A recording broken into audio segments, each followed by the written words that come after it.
I said, Shani, I told her before we had our little stupid ceremony, and it wasn't stupid. I mean, I'm just saying that people exaggerated. It was not Our ceremony was beautiful. It was huge. Oh God! Big league, It was best so in the world. Yeah, it was amazing. You see the, you look at the one in South Korea, North Korea, babies, sad. Yeah.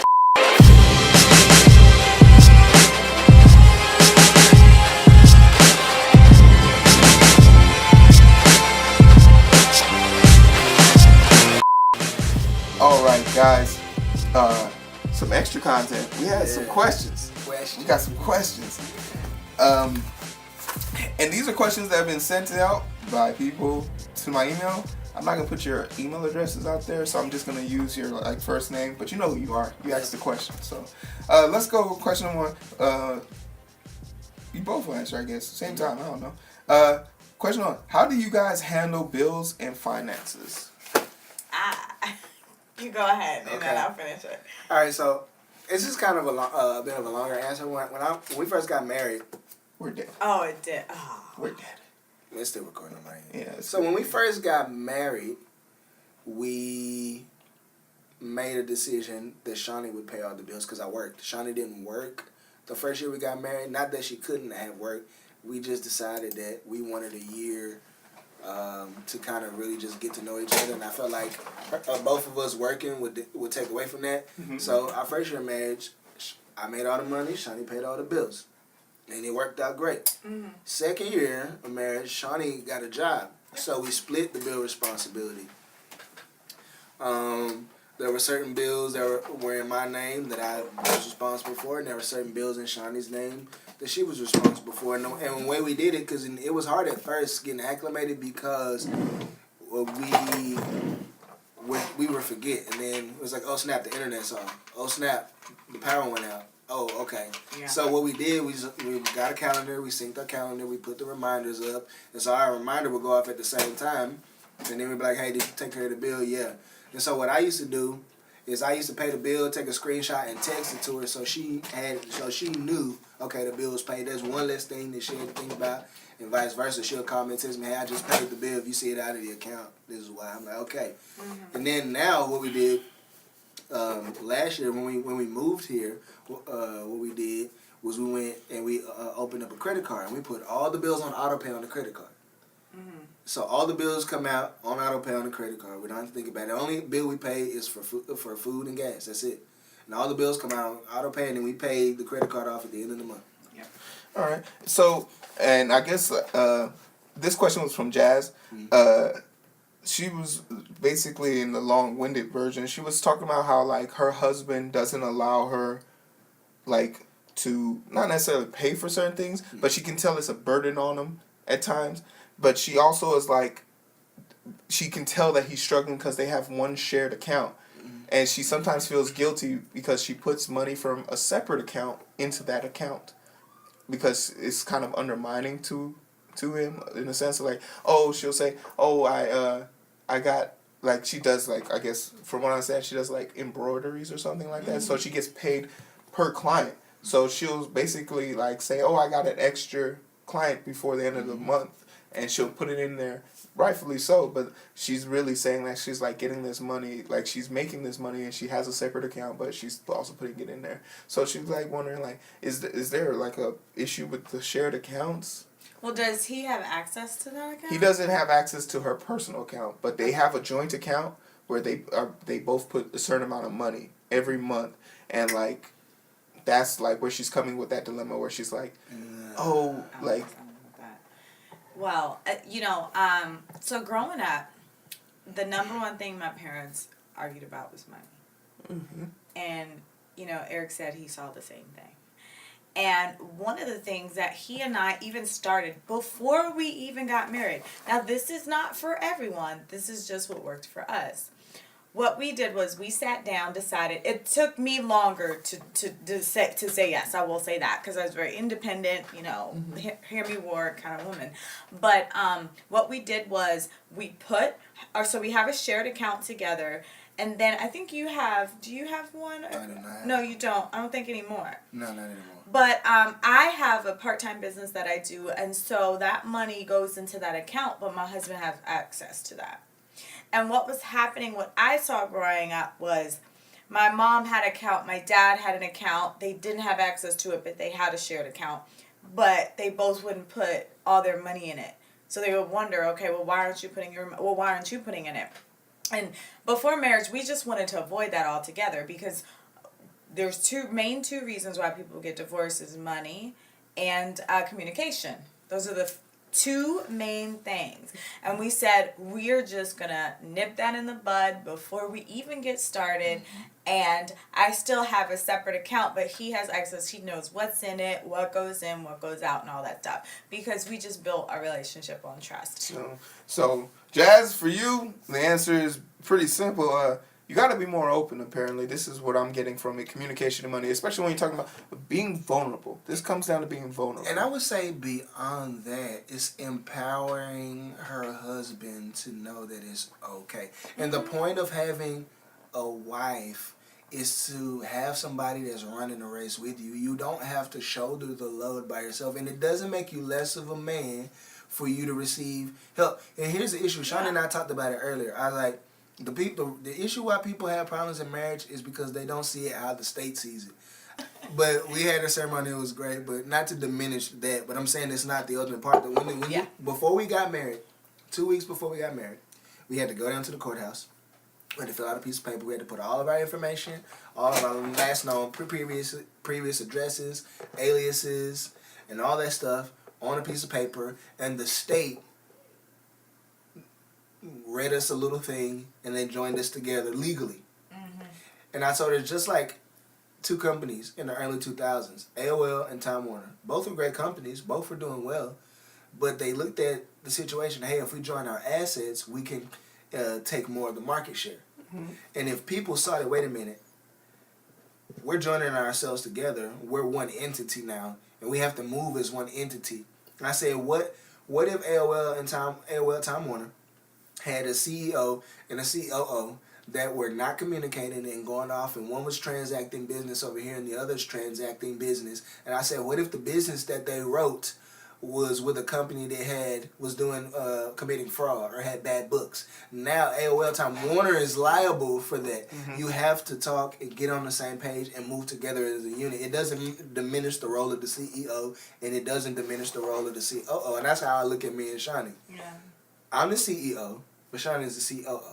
Mm. Because I'm the chief executive, I make a decision, the decision final. But Shani is the chief operating officer, and she looks at I'm a big picture. She is a detailed person. So she sees things that I miss. And Shani has always been the person like, hey, Eric, I don't mind going to get another job if it'll take the burden off of you. I know this cost cut is hard. And she's always like, I'll go get an extra part-time if that means we can save more money and we can be further on our path. And that empowered me to take pressure off. And I feel like they have to sit down and come to that realization so she can help take the pressure off him. And he needs to know that it doesn't make him less of a man. Interesting. That's interesting. So Very good. That's great. Like, that's free therapy right there. Like, you definitely need to go to Patreon, Jazz. Like, we'll put it up. But the second question we get is from this person I don't know. Mm-hmm. This was definitely like some random person. They're based on what I could get from their email name. It was really weird, so I'm just gonna call them Bob. Mm-hmm. But his name was something about like Bob. The name was based on like the dude from the Waterboy. What's the Waterboy's name? Bobby Boucher. Bobby Boucher. It was sort of like a channel. I was just like, he has to be our age, and I'm assuming he's a male. But he said, basically what I gathered from that email was he's recently been talking. He's been talking to this girl for a long time, about 2 years, and like she brought up the conversation of marriage, which kind of made him nervous. He admits that he felt kind of nervous about that. But like now he's starting to notice that certain women are giving him attention that he's never got before. And he was just wondering, like, how hard is it being faithful? And I was going to say for both of you, but at the same time I was thinking to myself, I was like, Bobby, I just think you need to just knuckle up and do it. But I want to get y'all's perspective. He wants to know, how hard is it to be faithful day to day? In marriage or just relationship? He's not married. He's not married, so I'm this just, is as a whole. Relationship. But I'm gonna for me. Okay, we'll speak from the married side and from the single side because I have a pristine record. Mm-hmm. Humble brag. I have never cheated on a girl I was dating, and that should not be shocking. First of all, what is cheating? Like, I mean, I'm gonna ask a question like, what's this whole cheating concept? Like, here's first of all, let's just put it out there. If you're not married to a person, what is cheating? It's like you're just having sex with a bunch of people that you're quote unquote not in a relationship with. First of all, if you got cheated on, you don't deserve it. But I'm pretty sure there's got to be some signs. There was definitely some signs for it, but like at the same token, and this is where me and you are going to disagree because I feel cheating is something that people have done to them through malice before anything. Oh, yeah. And when you have to think about someone who's being truly wicked to you, you have to remember what you put on the line. When someone has been with you for 2 years, for example, let's take Bobby. This is a person who's putting everything into this person. If you one day walked in and saw another person in your spot, you can't help but feel betrayed. So that is cheating. Like, there is no situation where you can just say, until we're married, we're not married, because you have to first build up that camaraderie. Yeah, but here's the point I'm trying to make. People put so much onus on quote unquote cheating, like, or having sex with somebody outside a relationship. I prefer to use that because here's why I say that. What's the difference between a person sleeping with somebody else that they're not in a relationship with, and like we just gave a list of 7 things. What's the difference between somebody not being quote unquote faithful to you and them willingly ignoring the things that are on your list? The difference is, I feel one can be amended in real time. The other is a shattering of pure hope. Like, I would take it a step. But here's why I say that. The same thought process and intent that it took the person to willfully ignore the things on your list is the same thought process and intent that they did when they stepped outside. And I'll take this even a step further.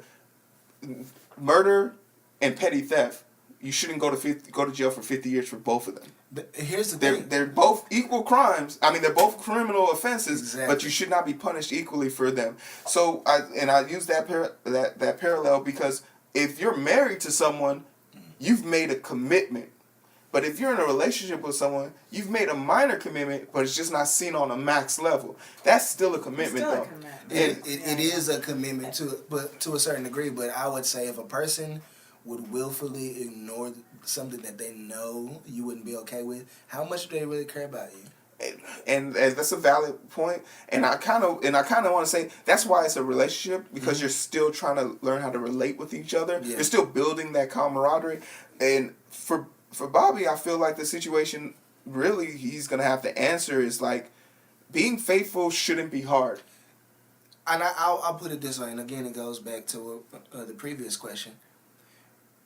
You have to look at your relationship how the state looks. The state sees you as one entity. And if you want to be one with a person, you have to actually be one. And here's the mystery behind relationships, and most people will miss it. When you commit to somebody, even with your word, you bind yourself to them. I will definitely admit that, but it's beyond that.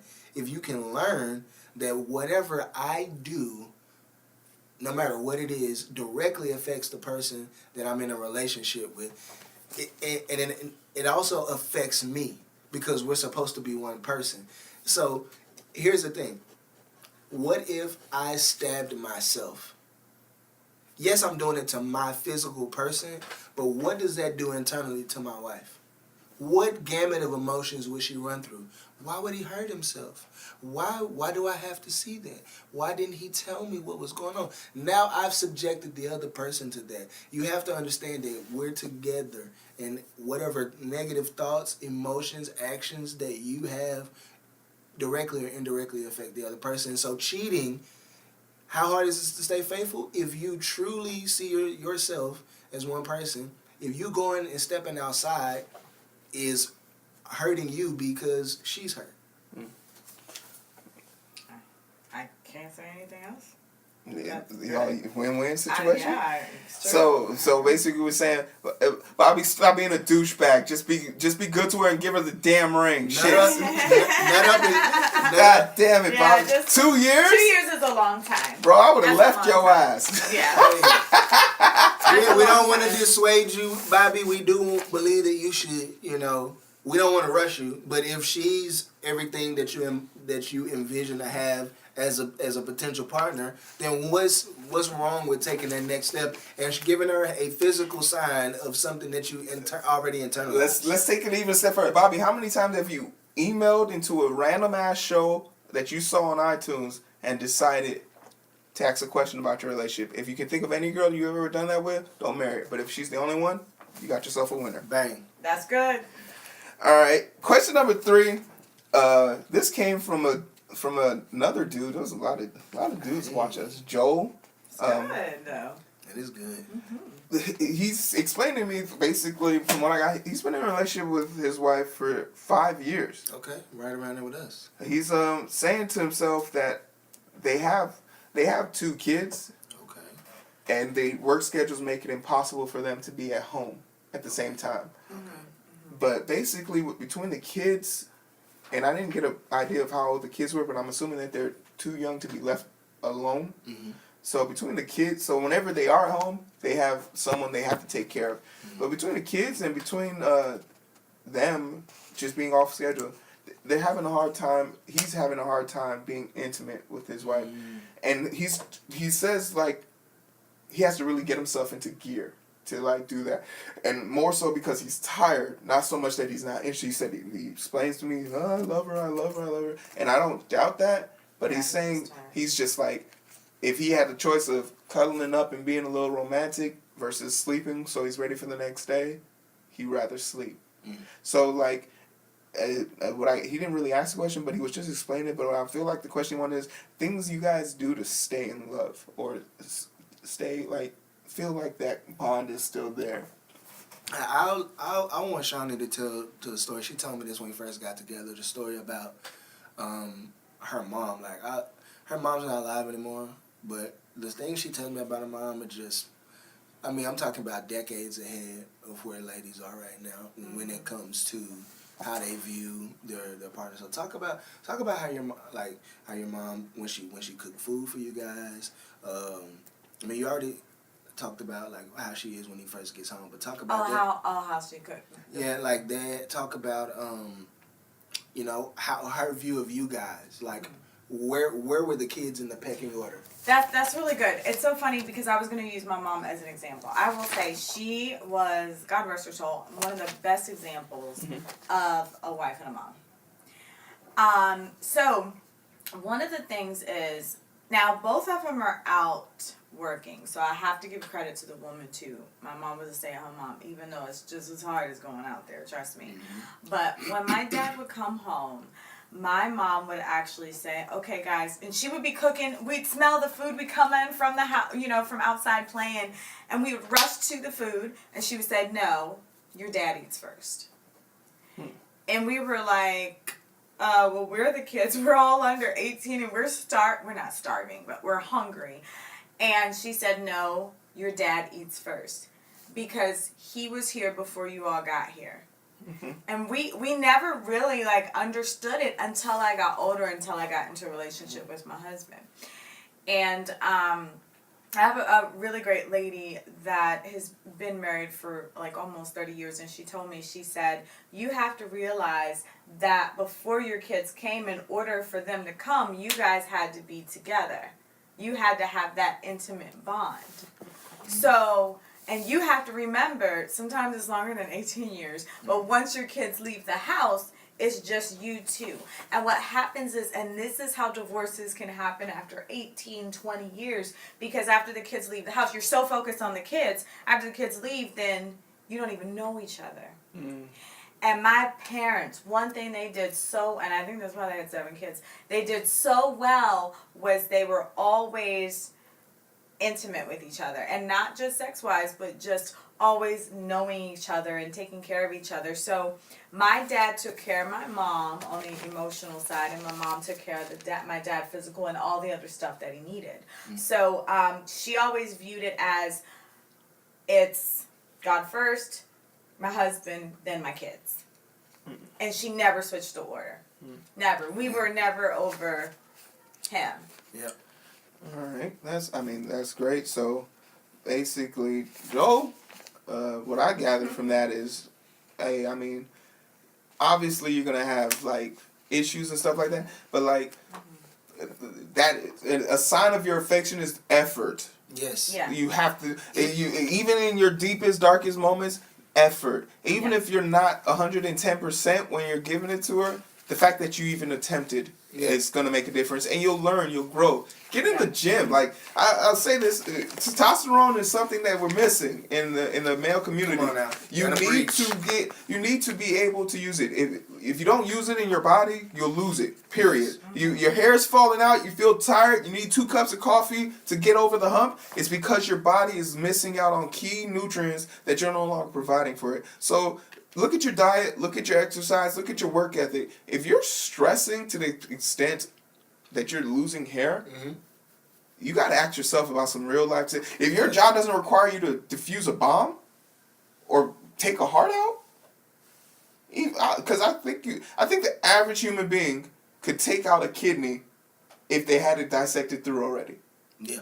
I feel like you could. It's not hard. You guys are talking work. So like, so if you're not defusing a bomb, and you're not taking out a human heart, I feel like you shouldn't be like overly stressed about your job. You should have bad days, but you shouldn't be like looking down the spill and see 3 trickles of hair every damn day. Hey, listen, like quality of life over everything. Testosterone. You need to sit down with your wife, and y'all need to figure out what's the most important thing. Is the continuity and the furthering of your relationship of key importance, along with raising your children in the way you want them to be raised up.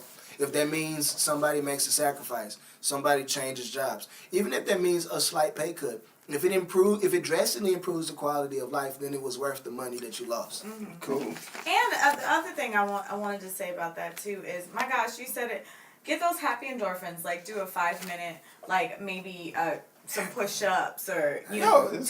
some kind of those endorphins. Once they get you going, you really do. I mean, it changes. Because I don't drink coffee. I do 10 push-ups in the morning, and that's it. Like, and I'm ready. If I'm not ready after that, I do another set of 10. And after that, I'm like, hey, I'm tired, so let's get to work. Yeah. So, Joe, there you go. Straight from the couple's mouth. We got 2 more questions. This one was a short one, so I'll just mix them both together because it kind of goes back to that whole faith thing. But a dude named AD just wrote, straight line, no story, no backstory. Phone up or phone down? When you're together, phone down. When you're together, phone down. Yeah. Okay. All right, that makes sense. AD, I hope that answers your question. And to be honest, AD, this is the reason why I'm moving on, because that was all he wrote. Everyone else gave a background. Like AD just. I put phone down. I was just like. That's interesting. Okay. Yeah, it's like if you're at a restaurant, is the phone face up or is the phone face down? What about at home? At home, Shani and I do most of our work on our phone. Yeah. I'm on call. I don't have the luxury to turn my phone off. But even if I'm in the bed, phone's face down. Phone's not face up. That's ever. true. It's on the floor. It's charging and it's face down. And if we're having like a very like important conversation, even if our phone rings, we won't answer it. Yeah, so I hope that helps. All right, AD. Write again, AD, and put some more details. Give us a bit more context. We like to delve into that deeper, bro. Fucking slouch and writing a fucking statement. He's not gonna write back now, That made me so mad. Can you imagine? Like, I was going through my email so happy. I read all these great questions. Okay, here's a question for AD: buns up or buns down? I just was like, that's why I was hesitant to even put it in the question. I was like, I don't even understand that. I was like. I don't like you, AD, so. I like you. Edit that out. You wrote a question. Leave a comment. And then this one, the other one I had was just, we talked about it in the podcast about how important black love is. So I feel like. Black love. All right, let me just get down to the dirty statistics. So in the 1950s, black couples only produced children who didn't have a two-parent household about 20% of the time.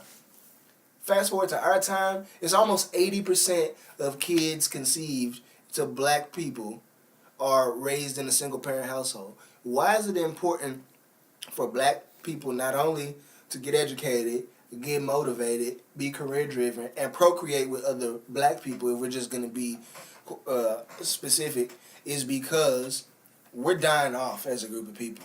I mean, I was raised by a single mother. And if my mother wasn't the woman that she was, I'd be a statistic.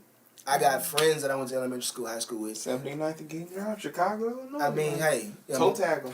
Exactly. That's all that was going on. I mean, I seen so much growing up in my life. And then the reason why we need black people, and what I realized is two things Shani hit on earlier. Communication, money, and I would put in this one too. Emotional intelligence. If you've been listening to the podcast the last several weeks, I've mentioned this more than once. Yeah. Emotional intelligence. And it's all rooted in selfishness. It's all rooted in vanity because we live our whole life online. And what I want to encourage the brothers to do is to get off this and go out. That's so hard. And go talk to somebody. That's so hard. Go out and go talk to yo. You want a woman that looks like this? Okay. For me, if I was single, not married, and I was looking for somebody, you know where I'd be? Downtown in the middle of the day on my day off. In these big office buildings, looking for the type of woman physically and I'd be checking for hardware. If there's no hardware in their hand, I'd be approaching every single woman. You want to check me? Okay, next one. Okay, next one. I'd be booking myself some dates. And there is truth to this because statistically speaking, the best time to find a mate isn't at night. Yeah. It's during the lunch break when these people have gone to these bars, these social settings to kind of unwind, because two things are apparent. They have financial standings, and two, they are familiar with the corporate standard. Yeah. So, like, if you're talking about just from a financial and social economic stance, you don't date people you find in the club. You date people you find at they're usually the brokest people.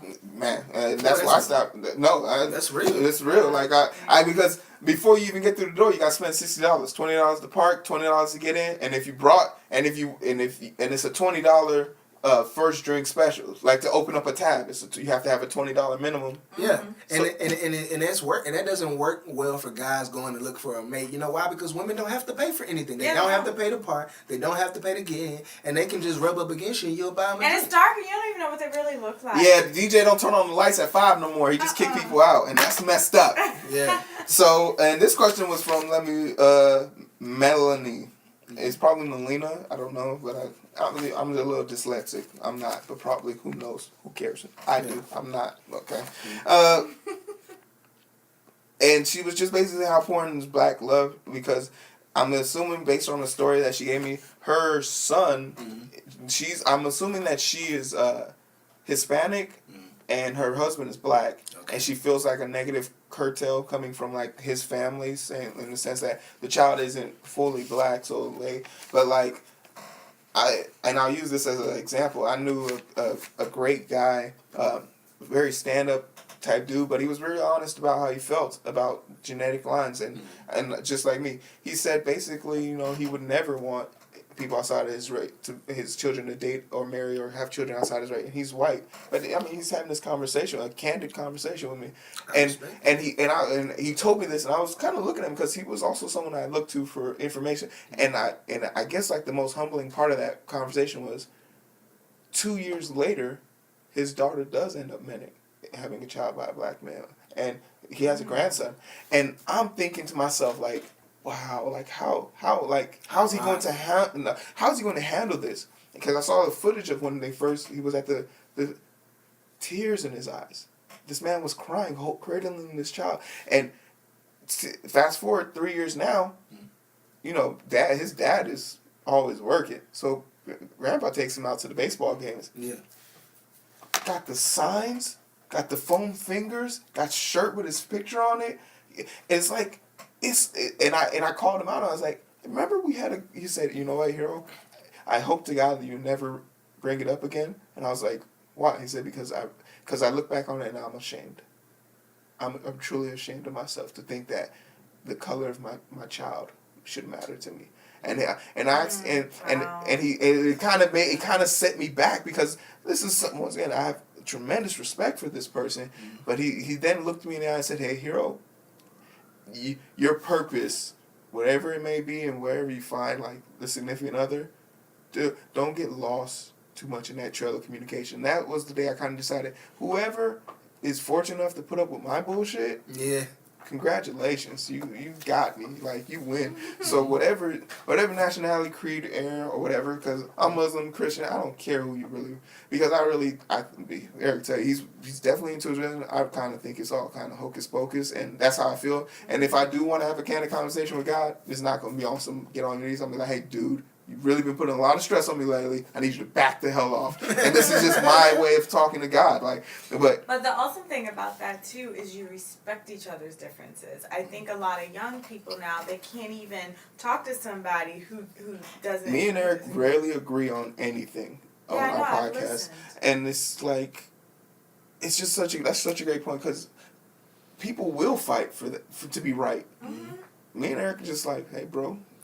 But you know why we don't fight is because we have agreed that there's a greater purpose than us agreeing. Us agreeing, or the need to be right is diminished, because we ultimately want to get the best information out to the people that we care about. Right.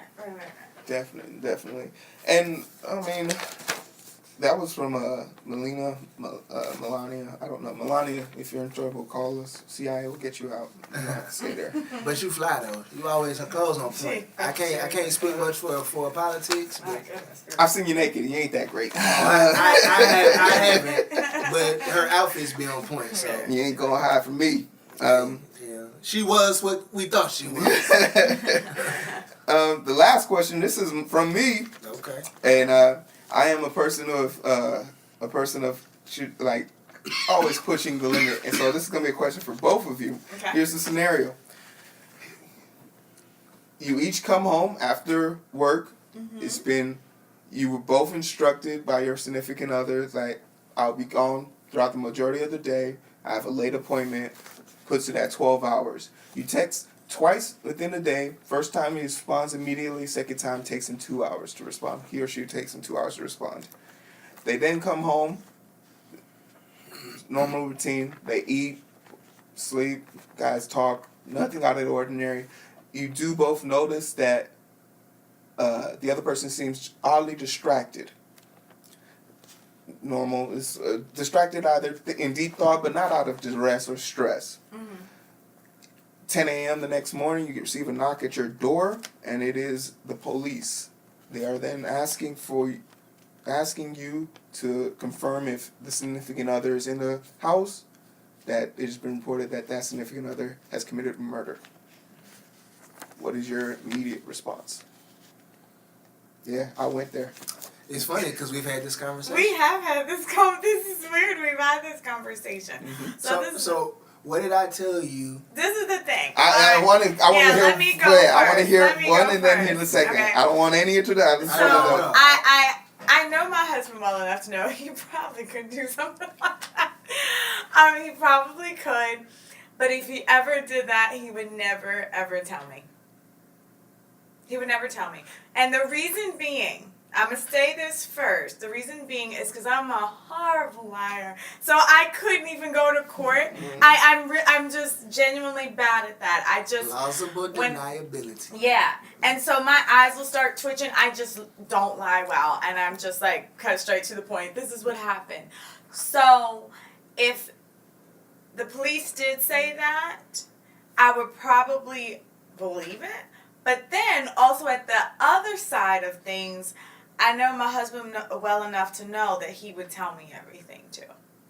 So there's two sides to that, if that makes sense, right? I mean, so for all intents and purposes, you would tell the officer that Eric is in the house. Absolutely. I wouldn't be able to lie. I mean, I just wouldn't be able to. If he did that, he probably wouldn't come home. And that's a point. And I guess I'll tell you, this is actually a psychological experiment, so I'll tell you about the results and what the answers mean. So, what's yours? So if that happened, first of all, I would be a little proud that she actually put somebody Y'all, down. God damn it. I would be proud that she put somebody down. I was like, baby, you keep your head on the swivel and your Hand on the pistol. don't play. Yeah, what the hell? How is that a saying for you guys? Hey, We listen. say that all the time.